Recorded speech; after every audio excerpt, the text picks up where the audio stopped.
যেহেতু আজকে একটা স্পেশাল দিন, ওই জন্য আজকেও কিন্তু দেখো দিনটা ঠাকুর পুজো দিয়েই শুরু করলাম। তো হ্যালো এভরিওয়ান, তোমরা সবাই কেমন আছো? আশা করি তোমরা সবাই খুব ভালো আছো।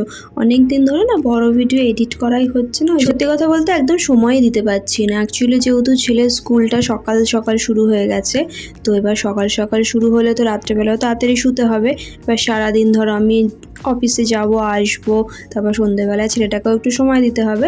তো ওই জন্য না আর ভিডিও এডিট করাও হচ্ছে না। সব দিকে দেখতে হবে, তো সব দিক দেখে যতটা পারবো আমি তোমাদের সাথে শেয়ার করার চেষ্টা করব। তো দেখো আমি রেডি হয়ে গেছি, রেডি হয়ে বেরিয়ে পড়েছি। তো ছেলে স্কুল থেকে সবাই এসেছিলো, তো বললো আমিও যাবো। তো ওই জন্য তোমাদের দাদাভাই আর ছেলে আমাকে অফিসে ছাড়তে চলে এসেছিলো। তো অফিসে কাজ বাজ সেরে বাড়ি চলে গেছিলাম, আর ভিডিও করা হয়নি। তো দেখো সন্ধ্যেবেলা আবার রেডি হয়ে নিয়েছি, রেডি তো হয়ে নিয়েছি। এবার যাবো কোথায়? অ্যাকচুয়ালি না কোনো রকম কিছু প্ল্যানই ছিল না।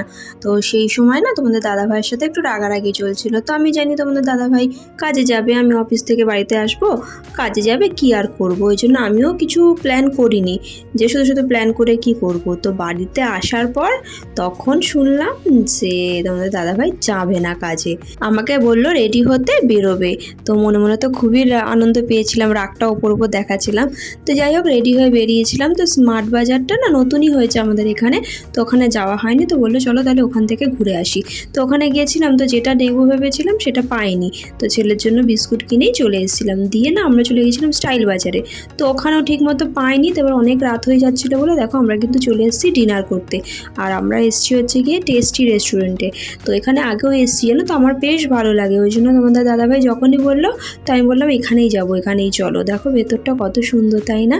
তো এখানে না আমার বন্ধুদের সাথেও আগে এসেছি জানো, তো আমার ভালো লেগেছে বলে আমি আবার এসেছি। চলে তো এসেছি, এবার ডিফিকাল্ট পার্ট হচ্ছে কি খাওয়া হবে।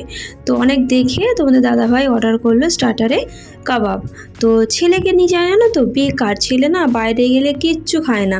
তো ওই কাবাব নেওয়া হয়েছিল, জাস্ট একটু হয়তো মুখে দিয়েছে, ব্যাস, তারপর আর খাইনি। তো আমার তো বেশ ভালো লেগেছে, আমি খেয়েছি।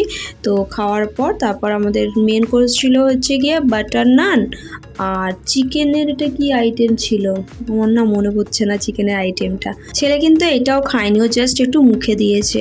তো অ্যাকচুয়ালি ব্যাপারটা কি বলতো, এতটা বড় না, তো আমিও না পুরোটা খেতে আমার একটু কষ্টই হয়েছে। তোমাদের দাদাভাইকে বলেছিলাম যে তুমি আবার একটু হেল্প করো গো। খাওয়া দাওয়া কমপ্লিট, তো মা ছেলে একটু ভিডিও করে নিচ্ছিলাম, দিয়ে তারপর আমরা বেরিয়ে পড়েছিলাম। দিয়ে মায়ের জন্য একটু আইসক্রিম নিয়ে সোজা চলে গেছিলাম বাড়িতে।